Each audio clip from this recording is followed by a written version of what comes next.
Hello dear students. तो finally आप सभी क्लास 9th के स्टूडेंट्स के लिए मैथ्स का प्रैक्टिस पेपर यानी कि सैम्पल पेपर आ चुका है। ये आप देख सकते हैं और इसे डीओई द्वारा इशू किया गया है। तो चलिए एक बार हम बहुत अच्छे से इस पूरे सैम्पल पेपर को देखेंगे, क्योंकि जिस टाइप के क्वेश्चंस इस सैम्पल पेपर में हैं उसी टाइप के क्वेश्चंस आपके एग्जाम के क्वेश्चन पेपर में भी आएगा। यानी कि जैसा इस सैम्पल पेपर का पैटर्न है ऐसा ही पैटर्न आपको अपने एग्जाम के क्वेश्चन पेपर में भी देखने को मिलेगा। तो इसीलिए सबसे पहले हम बहुत अच्छे से इस पूरे सैम्पल पेपर को देखेंगे। तो चलिए शुरू करते हैं। सबसे पहले आप देख सकते हैं कि टाइम आपका 3 घंटे रहेगा, यानी कि 3 घंटे में आपको पूरा क्वेश्चन पेपर सॉल्व करना है। और मैक्सिमम मार्क्स आप देख सकते हैं 80 नंबर, यानी कि 80 नंबर का आपका एग्जाम होगा। अब क्वेश्चंस की ओर बढ़ने से पहले यहाँ पर कुछ सामान्य निर्देश दिए गए हैं, यानी कि जनरल इंस्ट्रक्शंस। तो इनको एक बार हम अच्छे से पढ़ लेते हैं। तो देखिए फर्स्ट पॉइंट में कहा गया है कि इस प्रश्न पत्र में कुल 39 प्रश्न है, जो 3 भागों अ, ब और स में विभाजित है। सभी प्रश्न अनिवार्य है, यानी कि जैसे इस सैंपल पेपर में टोटल 39 क्वेश्चन है, ऐसे आपके एग्जाम के क्वेश्चन पेपर में भी टोटल 39 क्वेश्चन आएंगे। और जो क्वेश्चन पेपर होगा आपका उसको 3 भागों अ, ब और स में विभाजित किया जाएगा।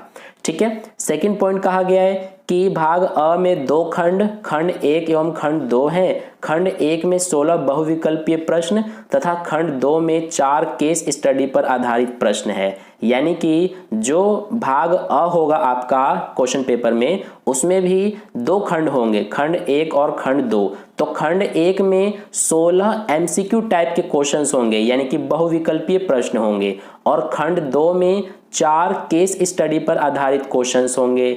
ठीक है। इसके बाद थर्ड पॉइंट देखिए, कहा गया है कि भाग ब में वस्तुनिष्ठ प्रकार के कुल 8 प्रश्न है। और इसके बाद जो फोर्थ पॉइंट है इसमें कहा गया है कि भाग स में कुल 11 प्रश्न है, जिनमें 2 तथा 3 अंकों के 4-4 प्रश्न और 4 अंकों के 3 प्रश्न है। और इसके बाद जो फिफ्थ पॉइंट है इसमें कहा गया है कि प्रश्न पत्र में कोई समग्र विकल्प नहीं है, यद्यपि कुछ प्रश्नों में आंतरिक विकल्प दिए गए हैं। आपको दिए गए विकल्पों में से किसी एक विकल्प को हल करना है। और इसके बाद सिक्स पॉइंट में कहा गया है कि ऋणात्मक मूल्यांकन का प्रावधान नहीं है, यानी कि अगर आपसे कोई भी क्वेश्चन का आंसर गलत हो जाता है तो उसके नंबर कटेंगे नहीं। हालांकि अगर आंसर गलत हो गया तो आपको 0 नंबर मिलेगा, लेकिन आपको नेगेटिव मार्क्स नहीं मिलेंगे। इसका मतलब यही है। इसके बाद 7 पॉइंट में कहा गया है कि कैलकुलेटर के प्रयोग की अनुमति नहीं है। तो ये कुछ सामान्य निर्देश थे। अगर आप इंग्लिश मीडियम के स्टूडेंट हैं तो ये जनरल इंस्ट्रक्शंस इंग्लिश मीडियम में आप पढ़ सकते हैं। ठीक है। अब हम क्वेश्चंस पर आते हैं। तो सबसे पहले देखिए भाग अ यानी कि पार्ट ए। तो पार्ट ए में हमने जनरल इंस्ट्रक्शंस में पढ़ा था कि भाग अ जो है इसमें 2 खंड होंगे, खंड 1 और खंड 2। तो सबसे पहले खंड 1 में हमारे 16 एमसीक्यू टाइप के क्वेश्चंस आएंगे। तो देखिए फर्स्ट हमारा एमसीक्यू टाइप का जो क्वेश्चन है वो ये रहा। इसमें ये हमारा पूरा क्वेश्चन है और इसके ये 4 ऑप्शन दिए गए हैं। तो इस वीडियो में मैं आपको इस सैंपल पेपर का सॉल्यूशन नहीं करा रहा हूं, क्योंकि मैं सोच रहा हूं कि इस सैंपल पेपर में जितने भी क्वेश्चंस हैं इन सभी का सॉल्यूशन मैं आपको बहुत अच्छे से समझा कर कराऊं। तो इसके लिए मैं एक पर्टिकुलर वीडियो बनाऊंगा जिसमें जितने भी इस सैंपल पेपर के क्वेश्चंस हैं इन सभी का सॉल्यूशन मैं आपको बहुत अच्छे से समझा कर कराऊंगा। ठीक है। तो इस वीडियो को मैं 12 अक्टूबर को अपलोड कर रहा हूं। तो अगर आप इस वीडियो को 12 या फिर 13 अक्टूबर के बाद देख रहे हैं तो आपको इस वीडियो के डिस्क्रिप्शन बॉक्स में एक लिंक मिलेगा। वो लिंक इस सैंपल पेपर के सॉल्यूशन का है। तो उस लिंक पर क्लिक करके और आप इस सैंपल पेपर के सॉल्यूशन को देख सकते हैं, जिसमें मैं जितने भी क्वेश्चंस हैं इसमें उन सभी का सॉल्यूशन काफी अच्छे से कराया हूं। ठीक है। तो ये था हमारा फर्स्ट क्वेश्चन। इसके बाद सेकंड क्वेश्चन देखिए, ये रहा हमारा सेकंड क्वेश्चन और इसको आप पढ़ सकते हैं वीडियो को पॉज करके। ये हमारा क्वेश्चन है और इसके ऑप्शंस ये रहे। ठीक है। और ये जो सेकंड क्वेश्चन है हमारा, ये देखिए अथवा में भी दिया गया है। तो या तो आपको ये या फिर ये दोनों में से कोई एक करना है। इसके बाद देखिए थर्ड क्वेश्चन ये रहा हमारा। मैं थोड़ा जल्दी जल्दी दिखा देता हूँ। ठीक है। और इसके बाद ये हमारा थर्ड क्वेश्चन है। इसके बाद देखिए फोर्थ क्वेश्चन ये रहा। तो ये हमारा फोर्थ क्वेश्चन हो गया। इसके बाद देखिए ये 5 क्वेश्चन है, यानी कि फिफ्थ। और इसके बाद ये रहा हमारा 6th क्वेश्चन, इसके बाद ये रहा 7th क्वेश्चन, इसी तरह से ये 8 क्वेश्चन है। 8 क्वेश्चन में भी देखिए हमें अथवा में दिया गया है, ठीक है, यानी कि या तो आपको ये या फिर ये दोनों में से कोई एक करना है। इसके बाद ये रहा 9th क्वेश्चन और ये रहा हमारा 10th क्वेश्चन, और 10th में भी आप देख सकते हैं हमें और यानी कि अथवा में दिया गया है। इसके बाद नेक्स्ट देखिए ये है हमारा 11th क्वेश्चन, और जैसा ये पैटर्न आप देख रहे हैं इस सैंपल पेपर में, ऐसा ही पैटर्न आपको अपने एग्जाम के क्वेश्चन पेपर में भी देखने को मिलेगा, ठीक है। तो ये था हमारा क्वेश्चन नंबर 11। इसके बाद ये देखिए क्वेश्चन नंबर 12 है। इसी तरह से नेक्स्ट हम देखेंगे अब क्वेश्चन नंबर 13, तो ये हो गया क्वेश्चन नंबर 13। इसके बाद नेक्स्ट क्वेश्चन नंबर 14 और क्वेश्चन नंबर 15 ये रहे। इसके बाद क्वेश्चन नंबर 16 ये रहा देखिए। और जो ये हमारा सैंपल पेपर है इसका पीडीएफ मैं आपको टेलीग्राम ग्रुप पर सेंड कर दूंगा, तो वहां से आप इस पीडीएफ को डाउनलोड करके और अच्छे से देख लेना कि किस तरह से ये सैंपल पेपर है, कैसा पैटर्न है, ठीक है। और अगर आपने टेलीग्राम ग्रुप ज्वाइन नहीं किया है तो उसको ज्वाइन कर सकते हैं। टेलीग्राम ग्रुप ज्वाइन करने का लिंक आपको इस वीडियो के डिस्क्रिप्शन बॉक्स में मिल जाएगा, वहां पर क्लिक करके ज्वाइन कर सकते हैं। तो ये था हमारा पूरा, अभी तक आपने जितने भी क्वेश्चन देखा ये देखिए टोटल 16 क्वेश्चन, तो ये सारे हमारे खंड 1 के क्वेश्चंस थे एमसीक्यू टाइप के।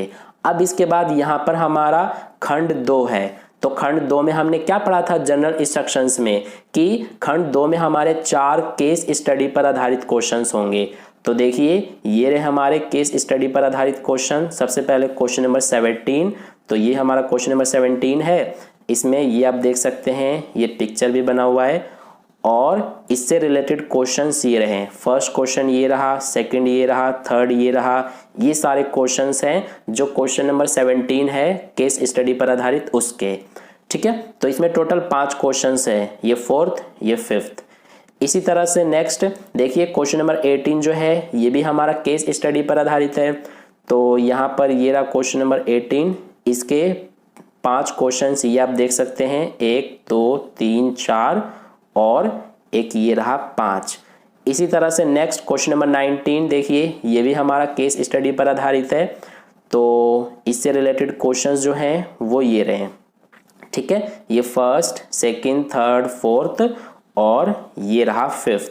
इसके बाद नेक्स्ट देखिए लास्ट है हमारा ये केस स्टडी पर आधारित क्वेश्चन, क्वेश्चन नंबर 20। तो ये भी हमारा, ये आप देख सकते हैं, इसे पूरा पढ़ना है। जब मैं वो सॉल्यूशन वाली वीडियो बनाऊंगा उसमें मैं आपको बहुत अच्छे से समझाऊंगा कि किस तरह से हम ऐसे क्वेश्चंस को सॉल्व करते हैं। इसके बाद देखिए आगे ये हमारे क्वेश्चन नंबर जो 20 है उसके ये 5 क्वेश्चंस हैं, ठीक है, ये हो गए। अब इसके बाद यहाँ से क्वेश्चन नंबर 21 से हमारा भाग ब यानी कि पार्ट बी स्टार्ट हो जाता है। तो देखिए क्वेश्चन नंबर 21 हमारा क्या है, इसमें कहा गया रिक्त स्थान भरिए। तो इसमें 1 2 3 4 ये 4 क्वेश्चन हो गए। तो 21 में 4 इस तरह से खाली स्थान दिए गए हैं, ठीक है, इनको हमें भरने के लिए बोला है। इसके बाद क्वेश्चन नंबर 22 देखिए सत्य या असत्य बताने के लिए बोला गया है। तो ये रहा फर्स्ट, सेकंड, थर्ड, 3 क्वेश्चन हो गए और एक ये 4, यानी कि क्वेश्चन नंबर 22 में भी 4 क्वेश्चन दिए गए हैं, सत्य और असत्य बताना है। इसके बाद ये हमारा क्वेश्चन नंबर 23 है, इसको बोला है सरल कीजिए, इसको हमें सॉल्व करना है, ठीक है। इसके बाद 24th क्वेश्चन ये रहा। इसी तरह से ये सारे क्वेश्चंस है। जब मैं पीडीएफ सेंड कर दूंगा टेलीग्राम ग्रुप पर तो आप अच्छे से देख लेना, ये हमारा पूरा क्वेश्चंस है, ठीक है। तो इसके बाद यहाँ पर देखिए भाग स यानी कि पार्ट सी स्टार्ट हो जाता है क्वेश्चन नंबर 29 से। तो इसमें भी हमें बोला गया है कि इसको सॉल्व करने के लिए यानी कि सरल करने के लिए। तो इसके बाद आगे देखिए क्वेश्चन नंबर 30, इसी तरह से 31, ये हो गया 32, इसके बाद ये 33 और इसके बाद ये 34, 35, फिर इसके बाद 36 और इसी तरह से क्वेश्चन नंबर 37 और ये क्वेश्चन नंबर 38 और ये लास्ट हमारा क्वेश्चन नंबर 39, ठीक है। तो इस तरह से ये हमारा पूरा सैंपल पेपर था। अब आप इस सैंपल पेपर का जो सॉल्यूशन वाले वीडियो है उसको अच्छे से देख लेना ताकि आपको अच्छे से क्लियर हो जाए कि किस तरह से हम क्वेश्चंस को सॉल्व करेंगे। तो आई होप आपको वीडियो अच्छा लगा है। मिलते हैं नेक्स्ट इसके सॉल्यूशन वाली वीडियो में। धन्यवाद।